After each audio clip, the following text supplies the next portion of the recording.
اس کہانی کے بارے میں ایک بات عرض کرنا ضروری ہے کہ یہ کہانی 80% حقیقت پر مبنی ہے۔ اس کے کچھ کردار اب بھی حیات ہیں اور کسی نہ کسی انداز میں بہرحال جی رہے ہیں۔ اس میں آپ کو وہ سب کچھ ملے گا جو آپ چاہتے ہیں۔ چنار گڑھ کے جس پراسرار قلعے کے گرد یہ کہانی گھومتی ہے وہ آج بھی اپنی جگہ قائم ہے۔ ننکا اس قدر خبیث اور شیطانی قوتوں کا مالک تھا کہ چنار گڑھ کے بزرگ آج بھی اس کا نام سن کر لرز جاتے ہیں۔ آئیے چلتے ہیں کہانی کے اگلے حصے کی طرف۔ بابا رحیم نے بڑی عاجزی سے کہا، جو کچھ تمہاری نظروں نے دیکھا ہے اسے بھول جاؤ۔ میں تم سے ایک درخواست اور کروں گا۔ دوبارہ میرے آستانے میں اسی وقت داخل ہونا جب میں تمہیں یاد کروں۔ جملے کے اختتام کے ساتھ ہی بابا رحیم نے اپنی آنکھیں موند لیں۔ ابو القاسم دیر تک انہیں حیرت بھری نظروں سے دیکھتا رہا، پھر نظروں سے اوجھل ہو گیا۔ گرد و غبار کے بادل چھٹ جانے کے بعد ننکا کے فاتحانہ قہقہے کچھ دیر تک کمرے میں گونجتے رہے، پھر یکلخت وہ سنجیدہ ہو گیا۔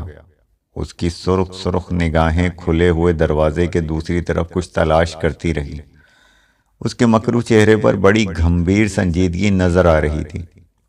وہ گہری سوچ میں غرق نظر آ رہا تھا۔ اس کا جسم اس طرح ساکت تھا جیسے پتھر کا کوئی مجسمہ ہو۔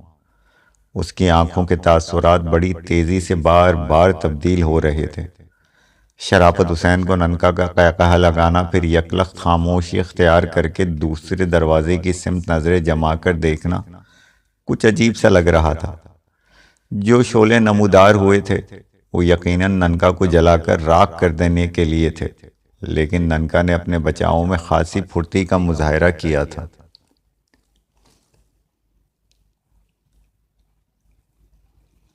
شرافت حسین کو اس بات کا علم تھا کہ انہیں خزانے تک پہنچنے کے دوران خوفناک اور ڈراؤنے حالات کا سامنا کرنا ہوگا، مگر انہیں امید تھی کہ ننکا کی پراسرار کالی قوتیں راستے میں حائل ہونے والی بلاؤں کی سرکوبی کرتی رہیں گی۔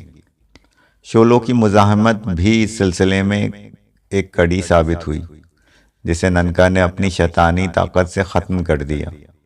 ایسا کرتے ہوئے وہ کسی نادیدہ قوت سے بار بار مخاطب ہو رہا تھا، لیکن شرافت حسین نے اس کے علاوہ کسی اور کی آواز نہیں سنی تھی۔ کیا بات ہے ننکا؟ شرافت حسین نے تھوڑے توقف کے بعد سنجیدگی سے پوچھا۔ تم دروازے کی دوسری سمت اتنے غور سے کیا دیکھ رہے تھے؟ جو کچھ میری نظریں دیکھ رہی ہیں وہ تم نہیں دیکھ سکتے۔ ننکا نے ہونٹ چباتے ہوئے بڑے ہی معنی خیز انداز میں جواب دیا۔ کیا تم وشواس کرو گے کہ ننکا کا جسم گھٹتے گھٹتے کسی کھلونے کے انوسار چھوٹا ہو گیا تھا، پھر ایک ہاتھ نے لپک کر اسے اپنی مٹھی میں جکڑ لیا اور جان سے مار کر مٹی میں پھینک دیا۔ یہ تم کس قسم کی باتیں کر رہے ہو؟ شرافت حسین نے حیرت سے پوچھا، پھر لہجہ بدل کر بولے، کہیں تم مجھے خوفزدہ کرنے کی کوشش تو نہیں کر رہے؟ مرنے کے بعد میری آتما اور شریر کا بندھن بھی ٹوٹ گیا تھا، پرنتو میں دوبارہ زندہ ہو گیا اور اب تمہارے سامنے کھڑا ہوں۔ ننکا نے بدستور سنجیدگی سے اپنی بات جاری رکھی۔ کوئی شکتی ایسی ہے جو میرا راستہ کھوٹا کرنے کا جتن کر رہی ہے۔ کیا تم جو کچھ کہہ رہے ہو وہ سچ ہے؟ شرافت حسین نے کہا۔ مجھے تم سے جھوٹ بولنے کی کیا ضرورت ہے؟ ننکا نے ناگوار انداز میں جواب دیا۔ اس کی نگاہیں بدستور خلا میں کچھ تلاش کر رہی تھیں۔ اس کا اندیشہ تو بچے کے سائے نے بھی ظاہر کیا تھا کہ خزانہ حاصل کرنے کے دوران ہمیں ناقابل یقین حالات سے گزرنا ہوگا۔ شرافت حسین نے کہا، پھر دبی زبان میں پوچھا، کیا تم شعلوں کی وجہ سے خوفزدہ ہو گئے؟ بالک کی چھایا نے جو کچھ کہا تھا وہ اور بات تھی، مگر اب جو کچھ میری نظریں دیکھ رہی ہیں وہ تم نہیں سمجھ سکو گے، ننکا نے سپاٹ آواز میں کہا۔ اس کی نگاہوں میں سرخی کا رنگ گہرا ہوتا جا رہا تھا۔ کیا ہمیں واپس لوٹنا پڑے گا؟ شرافت حسین نے دھڑکتے دل سے پوچھا۔ تو ننکا نے تمام خباثتیں پھر بیدار ہو گئیں۔ اس نے شرافت حسین کو سحر آلود نظروں سے گھورا اور پھر مسکرا کر بولا، میری سنجیدگی کا غلط مطلب مت نکالو سرکار۔ ننکا نے جیون میں کسی کے آگے نظریں نیچی کرنا اور سر جھکانا نہیں سیکھا۔ میں نے خزانے کے لیے جو پاپڑ بیلے ہیں اس کا سواد پوری طرح لیے بنا واپس نہیں لوٹوں گا۔ تم چنتا نہ کرو، وشواس رکھو، کوئی شکتی ہمارے راستے کی دیوار نہیں بن سکتی۔ بس اتنی پرارتھنا کرو کہ ایک بار وہ میری نظروں میں آ جائے۔ کیا تم ابھی تک اس کا سراغ نہیں لگا سکے؟ شرافت حسین نے تھوڑے تامل سے پوچھا۔ دھیرج رکھو سرکار، ننکا نے اس بار لاپرواہی کا مظاہرہ کیا۔ وہ جو کوئی بھی ہے بہت جلد سامنے آ جائے گا۔ اب تمہارا کیا ارادہ ہے؟ شرافت حسین نے سنجیدگی سے دریافت کیا۔ کیا ہمیں آگے جانے کے لیے کوئی اور راستہ اختیار کرنا پڑے گا؟ راستے بھی صاف ہو جائیں گے شرافت بھائی، ننکا نے اس بار بے تکلفی سے کہا۔ ہم جس راستے پر قدم اٹھا چکے ہیں اسے بزدلوں کی طرح بدلیں گے نہیں، لیکن ہمیں اس کمرے میں کچھ دیر رکنا پڑے گا۔ آگے جانے سے پہلے اپنے چاروں اور ایسی دیوار کھڑی کرنی پڑے گی کہ پھر کوئی چھوٹی موٹی شکتی اس سے ٹکرائے تو جل کر بھسم ہو جائے۔ شرافت حسین ننکا کے ساتھ ہی فرش پر بیٹھ گئے۔ ننکا کی گفتگو انہیں اس وقت بڑی پراسرار لگ رہی تھی، لیکن اب ان کے پاس سوچنے یا کسی متبادل فیصلے کا کوئی وقت نہیں تھا۔ ایک بار جو قدم آگے بڑھا چکے تھے اسے درمیان سے واپسی کے ارادے سے موڑنا ان کے اختیار میں نہیں تھا۔ کچھ دیر تک وہ ننکا سے باتیں کرتے رہے، پھر آرام کرنے کے غرض سے چرمی تھیلا سر کے نیچے رکھ کر لیٹ گئے۔ ننکا نے آلتی پالتی مار کر کوئی جاپ شروع کر دیا۔ خاصی دیر تک وہ آنکھیں بند کیے منہ ہی منہ میں کچھ بدبداتا رہا، پھر اس کے کانوں میں سرسراہٹ کی آواز ابھری تو اس نے آنکھیں کھول دی۔ رادھیکا ناگن کے روپ میں کمرے میں موجود تھی۔ اب کس کارن یاد کیا ہے مجھے؟ اس نے زبان لپاتے ہوئے پوچھا۔ میری دوسری خواہش یہ ہے کہ اب تم ایک سندری کے روپ میں میرے ساتھ رہو، ننکا نے بے حد سنجیدگی سے کہا، اس وقت تک جب تک ہم خزانے تک نہ پہنچ جائیں۔ ناگن نے بگڑے ہوئے تیور سے 2-3 بار سر اٹھا کر زمین سے ٹکرایا، پھر لوٹ پوٹ کر رادھیکا کے خوبصورت اور حسین روپ اختیار کرتے ہوئے بولی، تمہیں مجھے اپنے ساتھ رکھنے کی کیا ضرورت پیش آ گئی؟ کیا تم اس شکتی سے خوفزدہ ہو جس نے پہلی بار تم سے ٹکرانے کی کوشش کی ہے؟ تم سندر بھی ہو اور سمجھدار بھی، ننکا نے اس کے جسم پر نظر ڈالتے ہوئے بدستور سنجیدگی سے جواب دیا۔ اس بات کو من سے نکال دو رادھیکا رانی کہ ننکا کسی سے ڈر کر بھاگ سکتا ہے۔ میں کیول یہ چاہتا ہوں کہ تم بھی میرے ساتھ رہ کر اس پر نظر رکھو، اور دوسری بار اگر وہ راستے میں آئے تو تم اسے اندھیرے سے نکال کر روشنی میں لے آؤ۔ اس کے بعد میں دیکھ لوں گا وہ کتنے پانی میں ہے۔ رادھیکا نے خاموش رہ کر شرافت حسین کی طرف دیکھا جو آہستہ آہستہ خراٹے لے رہے تھے۔ اس کی چنتا مت کرو، ننکا نے اس کی نگاہوں کا مفہوم بھانپتے ہوئے کہا۔ میں نے پہلے ہی اس کی نظروں کے سامنے ایسا پردہ ڈال دیا ہے کہ یہ نہ تمہیں دیکھ سکتا ہے نہ ہمارے درمیان ہونے والی باتیں سن سکتا ہے۔ میں تمہاری خواہش پوری کرنے پر مجبور ہوں، لیکن میں نے تم سے کہا تھا کہ میں اس شکتی کو نہیں دیکھ سکتی جو تمہارے راستے میں روڑے اٹکائے گی۔ گھبراؤ نہیں میرے سپنوں کی رانی، میں تمہارے شریر کو ہاتھ نہیں لگاؤں گا، ننکا نے ہونٹوں پر زبان پھیرتے ہوئے کہا۔ رہا اس شکتی کا معاملہ تو تمہیں میرے اشارے پر اس کے پیچھے جانا ہوگا۔ تم نہیں جانتے، اگر میں نے اس کا کھوج لگانے کی کوشش کی تو میری جان کو بھی خطرہ پیش آ سکتا ہے، رادھیکا نے دبی زبان میں کہا۔ وہ مجھے زندہ نہیں چھوڑے گا۔ تم بھول رہی ہو کہ میں نے ایک بار تمہارا جیون نہ بچایا ہوتا تو تم اس سمے یہاں نہ ہوتی۔ ننکا یکلخت سنجیدہ ہو گیا۔ تمہیں اپنے دیے ہوئے وچن کے انوسار ہر قیمت پر میری آگیا کا پالن کرنا ہوگا۔ ایک بات اور سن لو رادھیکا رانی، مجھ سے دھوکہ کرنے کی کوشش نہ کرنا، ورنہ ایسا شراپ دوں گا کہ تمہاری آتما کو بھی کبھی چین نصیب نہیں ہوگا۔ اور یہ بھی یاد رکھنا کہ اب تمہارے ڈسنے کا اثر بھی میرے شریر پر نہیں ہوگا۔ رادھیکا نے گھور کر ننکا کو تیز نظروں سے دیکھا، پھر ننکا نے مسکرا کر منہ پھیر لیا، پھر وہ بھی پاؤں پھیلا کر زمین پر لیٹ گیا۔ رادھیکا اپنے دوسرے روپ میں بھی ناگن ہی کی طرح بل کھا رہی تھی۔ دوسری صبح ان کا سفر پھر شروع ہوا۔ رادھیکا عورت کے روپ میں ساتھ تھی، لیکن اس کے چہرے کے تاثرات بتا رہے تھے کہ اسے ننکا کی دوسری شرط گراں گزر رہی تھی۔ وہ انسانی روپ میں ننکا کی مکروہ قرب سے دل برداشتہ نظر آ رہی تھی۔ ننکا نے اس کے تیور بھانپ لیے تھے، لیکن جان بوجھ کر انجان بن رہا تھا۔ خزانے تک پہنچنے سے پیشتر رادھیکا سے کسی قسم کا ٹکراؤ نہیں چاہتا تھا۔ شرافت حسین اپنی نیند مکمل کر لینے کے بعد تازہ دم دکھائی دے رہے تھے۔ سفر کا سلسلہ اسی دروازے سے شروع ہوا جہاں گزشتہ رات پراسرار اور بھیانک شعلوں نے ننکا کی پیش قدمی روک دی تھی۔ دروازے کی دوسری جانب جو کمرہ تھا، اس میں پرانے زمانے کے فرنیچر اور دوسرا کاٹ کباڑ جمع تھے۔ اس کمرے کو عبور کر کے بعد انہیں غلام گردش نما ایک راستے سے گزرنا پڑا تھا۔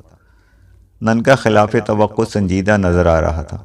شاید رادھیکا کی موجودگی میں وہ اپنے دل کا کوئی راز افشا نہیں کرنا چاہتا تھا، لیکن شرافت حسین اس کی خاموشی کا کچھ اور مطلب اخذ کر رہے تھے۔ خزانے کی تلاش کی مہم پر روانگی سے پیشتر ننکا پوری طرح چاق و چوبند اور پراعتماد تھا۔ اس نے بڑے دعوے سے کہا تھا کہ خزانے تک پہنچنے میں اسے کوئی دشواری پیش نہیں آئے گی۔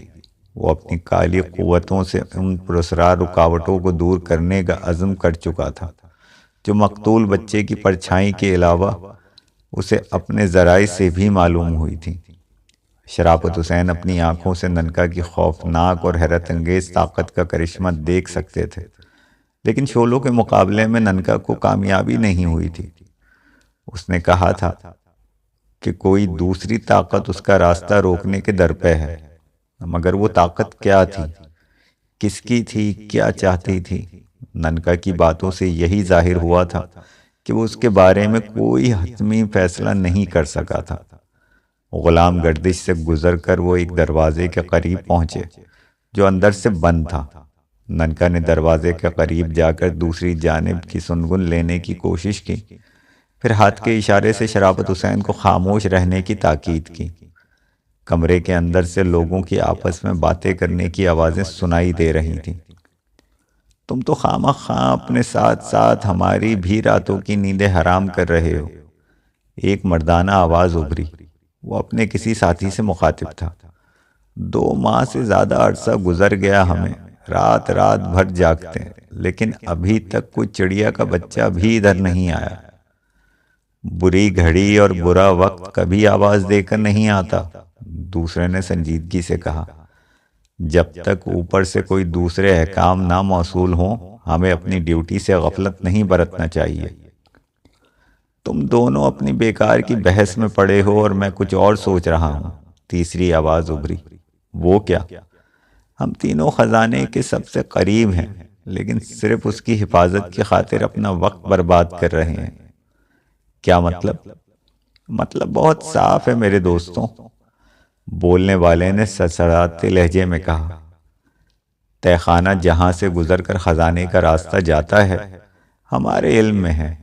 ہمیں اس کی چوکیداری کے احکام ملے ہیں تاکہ کوئی دوسری پارٹی یہاں سے گزر کر تہ خانے میں داخل نہ ہو سکے۔ لیکن ذرا ٹھنڈے دل و دماغ سے سوچو، کیا کوئی ہم سے باقاعدہ اجازت لینے کے بعد آگے جائے گا؟ خود تم نے ابھی اقرار کیا ہے کہ بری گھڑی اور برے وقت کبھی آواز دے کر نہیں آتا۔ ذرا سوچو، اگر برا وقت آ گیا تو ہم تینوں کا انجام کیا ہوگا؟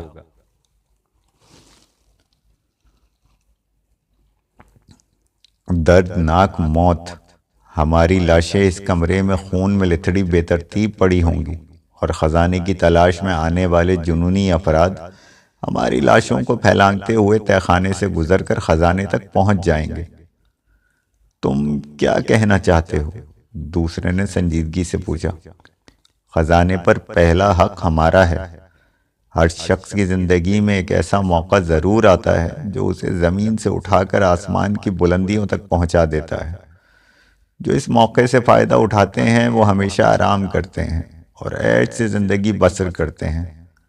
ایک بار میرے ذہن میں بھی خزانے کو حاصل کرنے کا خیال ابھرا تھا، لیکن پھر میں نے اپنا ارادہ ترک کر دیا۔ کوئی خاص وجہ؟ ہاں، میں نے بزرگوں سے سن رکھا ہے کہ جب کوئی خزانہ طویل عرصے تک زمین میں دفن رہے تو خوفناک بلائیں ان پر اپنا قبضہ جما لیتی ہیں۔ اس کے علاوہ کچھ خزانے جان لینے والے بن جاتے ہیں۔ موت تو برحق ہے میرے دوست، پہلے نے لاپرواہی سے جواب دیا۔ مہم جوئی میں تو خطرات سے سابقہ پڑتا رہتا ہے۔ گولیوں سے چھلنی ہونے سے بہتر ہے کہ خزانے کی تلاش میں نہیں۔ میں تم دونوں کو اس کی اجازت نہیں دوں گا۔ یہ مت بھولو کہ میں تمہارا انچارج ہوں۔ ننکا نے اس سے آگے سننے کی کوشش نہیں کی۔ وہ تیزی سے پلٹ کر شرافت حسین کے قریب آ گیا۔ ہم اب خزانے کے قریب پہنچ گئے ہیں، اس نے سرگوشی کی۔ اگلے کمرے میں 3 مسلح افراد پہرے پر موجود ہیں۔ خزانے تک جانے کی خاطر ہمیں ان تینوں کو نرک میں جھونکنا ضروری ہے۔ اس کے بعد ہم اس تہہ خانے کو بھی تلاش کر لیں گے جو ہمارے سپنوں کی منزل ہے، جہاں وہ دن دولت دفن ہے جسے ابھی تک کوئی انسان حاصل نہیں کر سکا۔ کیا ایسا ممکن نہیں ہے کہ تم پہرے داروں کو اپنے راستے سے ہٹانے سے پہلے ان سے تہہ خانے کا خفیہ راستہ بھی معلوم کر لو؟ شرافت حسین نے تجویز پیش کی۔ ظاہر ہے کہ اس تہہ خانے کے راستے میں کچھ بھول بھلیاں بھی ضرور ہوں گی۔ میں بھی یہی سوچ رہا تھا، ننکا نے سرسراتے لہجے میں کہا۔ پھر اس نے پرخیال انداز میں خلا میں گھورتے ہوئے دل ہی دل میں رادھیکا کو مخاطب کیا، جو ابھی تک دل گرفتہ نظر آ رہی تھی۔ تمہاری پریکشا کا سمے آ گیا ہے رادھیکا۔ ساتھ والے کمرے میں 3 مورکھ ہمارا راستہ روکنے کے کارن گھات لگائے بیٹھے ہیں۔ تمہیں ناگن کا روپ دھار کر انہیں جیون کی قید سے آزاد کرنا ہوگا، پرنتو اس سے پہلے ان سے تہہ خانے کا کھوج بھی معلوم کرنا ہے، جہاں راجے مہاراجوں کا دھن دولت تمہارے اس پریمی کی رات تک رہی ہے۔ مجھے دھن دولت سے کوئی لگاؤ نہیں ہے، رادھیکا نے سپاٹ آواز میں جواب دیا۔ میں جانتا ہوں، تم تو خود ایک کومل دھن ہو۔ ایک لمحے کے لیے ننکا کی نگاہوں میں نشہ سا چھلکا، لیکن دوسرے ہی پل وہ بڑی روکھی آواز میں بولا، میں نے جس کارن تمہیں ساتھ رکھا ہے وہ تو تم اوشیہ معلوم کرو۔ ہاں، میں جانتی ہوں کہ تمہارے من میں کیا ہے، رادھیکا نے بل کھا کر معنی خیز لہجے میں کہا، پر تم بھی یاد رکھنا یہ تمہاری تیسری خواہش ہے، جس کے بعد کیول ایک اور خواہش پوری کرنے کے بعد میں آزاد ہو جاؤں گی۔ اتنی ویاکل مت ہو، ننکا سرد آواز میں بولا۔ میں سمجھ رہا ہوں کہ اپنے دیے ہوئے وچن کے پالن کے بعد تمہارا ہمارا گٹھ جوڑ ختم ہو جائے گا۔ ایک بار پھر سوچ لو، رادھیکا نے ننکا کی آنکھوں میں تیرنے والی سرخی کو بغور دیکھتے ہوئے کہا۔ رادھیکا نے ابھی تک تمہارے ساتھ کوئی چھل کپٹ نہیں کی، لیکن سمے برباد مت کرو رادھیکا رانی، ننکا نے بگڑے ہوئے تیور سے اس کی بات کاٹی۔ بڑے خشک لہجے میں بولا، میری آگیا کا پالن کرو، اس میں تمہاری مکتی ہے۔ رادھیکا نے اس بار کوئی جواب نہیں دیا۔ دیکھتے ہی دیکھتے اس نے ناگن کا روپ دھارا اور فرش پر رینگتی بل کھاتی دروازے کی جھیری سے دوسری طرف چلی گئی۔ ننکا کی آنکھوں میں شیطانی چمک پیدا ہو رہی تھی۔ اس نے رادھیکا کے جانے کے بعد شرافت حسین سے کہا، بس کچھ دیر کی بات ہے سرکار، میرے منتر کے بیر بہت جلد ہمارا راستہ صاف کر دیں گے، اس کے بعد ہماری منوکامنائیں اوشیہ پوری ہوں گی۔ جو خزانہ حاصل ہوگا وہ ہم آدھا آدھا بانٹ لیں گے۔ پھر یہ سیوک ہاتھ باندھ کر آپ سے ایک انمول چیز مانگنے کی ہمت کرے گا، خون آلود روئی۔ شرافت حسین نے چونک کر اپنے شبہ کا اظہار کیا۔ ہاں سرکار، ننکا نے عجیب انداز میں مسکراتے ہوئے کہا۔ بالک کی آتما کو چراغ کی روشنی پر بلانے کا جنتر منتر اس دھرتی پر میرے سوا اور کسی کو نہیں معلوم۔ اس منتر کے بغیر خون کی بتی سے دیے کو جلانا خطرناک ہوگا۔ میں نے یہ بات ایک بار پہلے بھی آپ سے کہی تھی، یاد ہے مجھے، شرافت حسین نے کچھ سوچتے ہوئے کہا۔ پھر بات بناتے ہوئے آہستہ سے بولے، پہلے خزانہ ہاتھ آ جائے، اس کے بعد تمہاری دوسری بات پر بھی ضرور غور کروں گا۔ بڑی کرپا ہوگی اس سیوک پر۔ ننکا زہر خون سے بولا، پھر اس نے اپنی آنکھیں بند کر لیں۔ ایک لمحے تک وہ کسی بے جان بت کی طرح اپنی جگہ ساکت ہو گیا۔ پھر دوسری بار اس نے آنکھیں کھولیں تو رادھیکا اس کے سامنے موجود تھی۔ کیا رہا؟ ننکا نے سپاٹ لہجے میں پوچھا۔ میں نے تمہاری تیسری خواہش بھی پوری کر دی، رادھیکا نے بل کھا کر کہا۔ تمہارا راستہ صاف ہو گیا ہے۔ میں نے ان تینوں کو ڈسنے سے پہلے خزانے کا خفیہ راستہ معلوم بھی کر لیا ہے، لیکن تم تہ خانے میں ہمارے ساتھ نہیں جاؤ گی۔ ننکا اس کا جملہ کاٹ کر بولا، یہی بتانا چاہ رہی تھی نا؟ ہاں، رادھیکا نے حیرت سے ننکا کو گھورتے ہوئے دبی زبان میں کہا۔ شیشناگ کی پجارن ہو، اس لیے میرے ساتھ اس کے سامنے جانے سے ڈرتی ہو؟ ہاں، میں انکار نہیں کروں گی۔ ننکا نے کوئی جواب نہیں دیا۔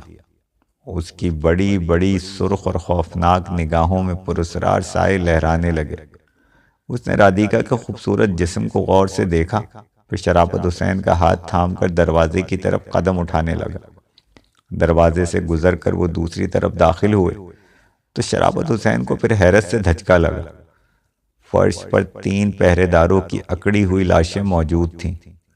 ان کی جلد کی رنگت نیلی پڑ چکی تھی، ان کے منہ سے گاڑھا گاڑھا جھاگ نکل رہا تھا۔ انہیں کسی زہریلے سانپ نے ڈس لیا ہے۔ انہوں نے ننکا سے پوچھا، کیا یہ سب تمہارے منتر کے موکلوں نے کیا ہے؟ آم کھانے سے مطلب رکھو سرکار، گٹلیاں گننے کی چنتا میں مت پڑو۔ ننکا کے انداز میں خود نمائی کا عنصر شامل تھا۔ کیا تم نے خفیہ تہ خانے کا راز بھی معلوم کر لیا ہے؟ ننکا معنی خیز انداز میں مسکرا کر رہ گیا۔ پھر اس نے شرافت حسین کا ہاتھ تھام لیا اور اس راستے پر آگے بڑھنے لگا جس پر رادھیکا کی پراسرار شخصیت رہنمائی کر رہی تھی۔ تقریباً 15 منٹ تک وہ خاموشی سے قدم بڑھاتے رہے، پھر ایک ایسے کمرے میں داخل ہوئے جہاں کسی دیوی کا قداور اور بھاری بھرکم مجسمہ موجود تھا۔ بھوانی، تیرا سیوک تیرے چرنوں میں موجود ہے، ننکا نے ہاتھ باندھ کر بڑی عقیدت سے کہا۔ تیری شکتی اپرمپار ہے، تیرا اشارہ ہو تو سیوک تیرے چرنوں میں اپنا جیون بھی بلیدان کر سکتا ہے۔ شرافت حسین خاموشی سے اس دیوی کے بت کو دیکھ رہے تھے جو زمین سے 7-8 فٹ ضرور بلند رہا ہوگا۔ اسی اعتبار سے اس کا پھیلاؤ بھی تھا۔ ہو سکتا ہے کبھی اس بت کی پرستش بھی کی جاتی ہو اور اس کے خد و خال بھی رنگ و روغن کی چمک دمک سے خوبصورت نظر آتے ہوں، لیکن اس وقت وہ سال خوردہ مجسمہ بڑا گرد آلود تھا، رنگ پھیکے پڑ چکے تھے۔ اس میں کچھ ٹوٹ پھوٹ بھی واقع ہوئی تھی جس نے اس کی موجودہ ہیئت کو بڑا خوفناک اور ڈراؤنا بنا دیا تھا۔ ننکا ہاتھ باندھے بت کے سامنے کھڑا اس کی طاقت اور عظمت کے قصیدے پڑھ رہا تھا اور بار بار اپنے جسم کو آگے کی جانب جھکا کر ڈنڈوت کر رہا تھا۔ مجسمے کو ایک گول چبوترے پر تعمیر کیا گیا تھا۔ کمرے میں بھوانی کے مجسمے کے علاوہ چاروں طرف دیواروں پر بھی دیوی دیوتاؤں کے عجیب خلقت نقش ابھرے ہوئے تھے۔ ہندوؤں کے دور حکومت میں ان کی نگہداشت یقیناً بڑی عقیدت اور احترام سے کی جاتی ہوگی۔ خاص طور پر ان کی دیکھ بھال اور صاف ستھرا رکھنے کی خاطر نوخیز پجارنے اور داس مقرر ہوں گے، لیکن انگریز سرکار نے ان پر کوئی توجہ نہیں دی۔ جس کے سبب وہ کمرہ عبادت گاہ کے بجائے پراسرار بھوت گھر نظر آ رہا تھا۔ رادھیکا مجسمے کے دائیں جانب کھڑی ننکا کو دیکھ رہی تھی۔ وہ پوجا پاٹ سے فارغ ہوا تو رادھیکا نے بھوانی کے کاندھوں پر بل کھاتے سانپوں میں سے ایک کی طرف اشارہ کرتے ہوئے کہا، اس ناک کو پوری قوت سے 3 بار آگے پیچھے کرنے سے دیوی کے چرنوں میں بنا ہوا تہہ خانے کا خفیہ راستہ ہمارے لیے کھل جائے گا، لیکن میں اس سے آگے تمہارے ساتھ نہیں جا سکوں گی۔ ننکا کی آنکھیں یکلخت چمک اٹھیں۔ اس نے بڑے فاتحانہ انداز میں نظریں گھما کر شرافت حسین کی طرف دیکھا، پھر آہستہ آہستہ قدم اٹھاتا آگے بڑھا اور مطلوبہ سانپ کے پھن پر اپنی گرفت مضبوط کر لی۔ شرافت حسین اسے حیرت و تعجب سے گھور رہے تھے۔ ان کی سمجھ میں نہیں آ رہا تھا کہ ننکا نے دیوی کے مجسمے کے بے جان سانپ کو کیوں جکڑ رکھا ہے، لیکن جب ننکا نے اس سانپ کو 3 بار آگے پیچھے کیا تو شرافت حسین کا دل خوشی سے بلیوں اچھلنے لگا۔ دیوی کے قداور بت جس چبوترے پر بنا ہوا تھا، اس کی بائیں جانب ایک چوکور حصہ ہلکی سی گڑگڑاہٹ کی آواز کے ساتھ اصلی سطح سے اوپر ہو کر ایک جانب کھسک رہا تھا۔ بھوانی کی جے! ننکا نے اپنی مسرت کا اظہار کے طور پر ایک نعرہ بلند کیا، پھر شرافت حسین سے بولا، تہہ خانہ ہمارے سامنے ہے، یہاں تک ابھی تک کوئی نہیں پہنچ سکا، اب راجے مہاراجوں کی دھن دولت اور تمام خزانے پر ہمارا قبضہ ہوگا۔ شرافت حسین کوئی جواب دینا چاہتے تھے کہ اچانک مقتول بچہ یکلخت ان کے سامنے نمودار ہو گیا۔ اس کی آنکھوں میں دنیا جہاں کی ویرانی نظر آ رہی تھی، چہرے پر موت کے سائل لہرا رہے تھے۔ ایک لمحے تک وہ ٹکٹکی باندھے شرافت حسین کو دیکھتا رہا، پھر سپاٹ آواز میں بولا، آج میں تم سے پانی کی بھیک نہیں مانگوں گا، اس لیے کہ آج تم موت اور زندگی کے اس دہانے پر کھڑے ہو جہاں مستقبل کے گھپ اندھیروں نے تمہیں گھیر رکھا ہے۔ تقدیر کے فیصلوں کو تدبیر نہیں بدل سکتی۔ ہوس کی لپیٹ میں آیا ہوا شخص بڑا مجبور اور بے کس ہوتا ہے، اس بچے کی طرح جو انگاروں کو کھلونا سمجھ کر ہاتھ میں پکڑ لیتا ہے، پھر چھالے پڑ جانے کے بعد روتا اور بلکتا رہتا ہے، بلبلانے لگتا ہے، اور قدرت اس کی دراز رسی کو کھینچ لیتی ہے۔ تمہاری رسی کی درازی بھی اب ختم ہونے والی ہے۔ شرافت حسین حیرت سے آنکھیں پھاڑے اس بچے کو دیکھتے رہے جسے انہوں نے خود اپنے ہاتھوں سے بھوکا پیاسا رکھ کر خون آلود روئی کی خاطر بے رحمی سے ذبح کر دیا تھا۔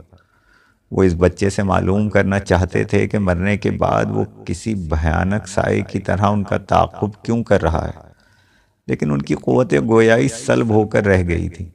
کسی نادیدہ قوت نے جیسے ان کے ہونٹ جکڑ رکھے تھے۔ اندھیرے اور اجالوں کے درمیان صرف ایک قدم کا فاصلہ رہ گیا ہے۔ بچے نے بڑی حسرت بھری آواز میں کہا، تمہاری بربادی کا سفر اسی وقت شروع ہو گیا تھا جب تم نے مجھے پانی دینے کے بجائے میرا دل چیر کر خون حاصل کیا تھا۔ اب تم اسی سفر کی آخری منزل پر کھڑے ہو۔ میں آج تمہیں الوداع کہنے آیا ہوں، آخری بار۔ شرافت حسین کی دل کی دھڑکنیں تیز ہو گئیں، پیشانی پر پسینے کے قطرے جھلملانے لگے۔ ننکا شرافت حسین کی بدلتی کیفیت کو بغور دیکھ رہا تھا۔ رادھیکا اپنی جگہ کھڑی کسمسانے لگی۔ وہ بڑی تیزی سے نظریں گھما پھرا کر پریشان انداز میں اس طرح چاروں طرف دیکھ رہی تھی جیسے کسی کو تلاش کرنے کی کوشش کر رہی ہو۔ میرے پاس وقت کم ہے شرافت حسین، بچے نے روکھے لہجے میں کہا۔ ایک دن تم نے ہوس کے لالچ میں قصائی بن کر بڑی سنگ دلی سے میرے سوکھے حلق پر چھری پھیری تھی۔ میں نے طے کر لیا تھا کہ تمہیں زندگی کی آخری سرحدوں تک تڑپاتا رہوں گا، لیکن آج میں تم سے ایک آخری درخواست کرنے آیا ہوں، جہاں کھڑے ہو وہیں سے واپس لوٹ جاؤ۔ تم میری نظروں کا فریب ہو، شرافت حسین نے دل ہی دل میں کہا۔ تم اس معصوم بچے کی شکل اختیار کر کے میرا راستہ روکنے کی کوشش کر رہے ہو۔ تم کوئی گندی روح ہو جو ہمیں خزانے تک پہنچنے سے باز رکھنا چاہتی ہے۔ میں تمہارے مکرو جال میں نہیں آؤں گا۔ آنکھیں رکھتے ہوئے اندھوں جیسی باتیں کر رہے ہو؟ بچے کے لہجے میں تلخی آ گئی۔ کیا تم ایمان اور کفر کے درمیان تمیز بھی نہیں کر سکتے؟ میری نگاہوں کے سامنے سے دور ہو جاؤ، ورنہ میں ننکا سے تمہارے بارے میں بتا دوں گا۔ اس کی پراسرار شیطانی قوتیں تمہیں جلا کر راکھ کر دیں گی۔ جلنے کا عمل تو شروع ہو چکا ہے، اب راکھ ہونا باقی رہ گیا ہے، بچے نے سرد آہ بھر کر کہا۔ شرافت بھائی، اچانک ننکا نے بڑی سنجیدگی سے شرافت حسین کو مخاطب کیا، یہ تم اتنے غور سے آنکھیں پھاڑے کیا دیکھ رہے ہو؟ میں جا رہا ہوں، بچے نے سپاٹ لہجے میں کہا۔ آخری بار تمہیں سنبھلنے کا اشارہ کر رہا ہوں کہ اپنے قدموں کو واپسی کے راستوں پر موڑ دو، ورنہ تمہارا انجام بڑا عبرتناک ہوگا۔ میری بات ذہن میں رکھنا، کل تم نے ایک معصوم بچے کو اپنی خواہش کی تکمیل کی خاطر بے دردی سے قتل کیا تھا، تو تمہیں انجام کا احساس نہیں ہوا تھا، اس لیے کہ وہ تمہاری اولاد نہیں تھی، لیکن جب تمہارے اعمال کی سزا تمہاری اپنی اولاد کو ملے گی تو کرب سے بلبلاؤ گے، موت بھی تم سے نفرت سے منہ موڑے گی، تمہارا انجام۔ شرافت حسین نے ننکا کو خاموش دیکھ کر دوبارہ آواز دی۔ شرافت حسین کو نظر آنے والا بچہ اپنا جملہ مکمل نہ کر سکا، یوں لگ رہا تھا جیسے کسی غیبی طاقت نے اس کی آواز حلق کے اندر سے گھونٹ دی ہو۔ پھر وہ اچانک نظروں سے غائب ہو گیا تو شرافت حسین نے ننکا کی سمت دیکھا۔ کہاں گم ہو گئے تھے سرکار؟ ننکا نے بے حد سنجیدگی سے دریافت کیا۔ تم کچھ ویاکل دکھائی دیتے ہو۔ ہاں، شرافت حسین نے بات بنانے کی کوشش کی۔ خزانے کے حصول کے احساس نے میرے خون کی گردش تیز کر دی ہے۔ دھیرج رکھو، ہمارے سپنے اوشیہ پورے ہوں گے، ننکا نے مسکرا کر جواب دیا۔ پھر نظریں گھما کر اس نے رادھیکا کی جانب دیکھا جو ابھی تک خلاؤں میں ادھر ادھر کچھ تلاش کر رہی تھی۔ تم نے تہ خانے تک راستہ دکھا کر میری تین باتیں پوری کر دی ہیں، ننکا نے عجیب معنی خیز انداز میں کہا، پرنتو ابھی میری ایک اچھا باقی ہے۔ اس کے بارے میں خزانہ حاصل کرنے کے بعد تمہیں آخری بار اس سندر اور کٹھیلے روپ میں دیکھنا پسند کروں گا۔ مجھے یاد ہے کہ اب کیول ایک بار مجھے تمہاری آگیا کا پالن اور کرنا ہوگا، رادھیکا نے بل کھا کر کہا، پرنتو ایک بات یاد رکھنا، میں شیش ناگ مہاراج کی داسی ہوں، میرا شریر، میری آتما، میرا سب کچھ شیش ناگ مہاراج کا ہے۔ اپنے من میں میرے لیے کوئی میلا خیال کبھی نہ لانا۔ سپنے ادھورے رہ جائیں تو منشیہ اندر سے بڑا سونا سونا محسوس کرتا ہے رادھیکا رانی، ننکا نے سرسراتی آواز میں کہا۔ پھر یکلخت اس کی آواز میں کھردرا پن ابھر آیا۔ تم نے کہا تھا کہ کوئی اور شکتی بھی میرا راستہ کھوٹا کرنے کی کوشش کرے گی۔ ہاں، رادھیکا نے ہونٹ کاٹتے ہوئے جواب دیا۔ میں نے یہ بھی کہا تھا کہ وہ شکتی تمہیں نظر نہیں آئے گی۔ کیا مطلب؟ ننکا چونکا۔ کیا تم اسے دیکھ چکی ہو؟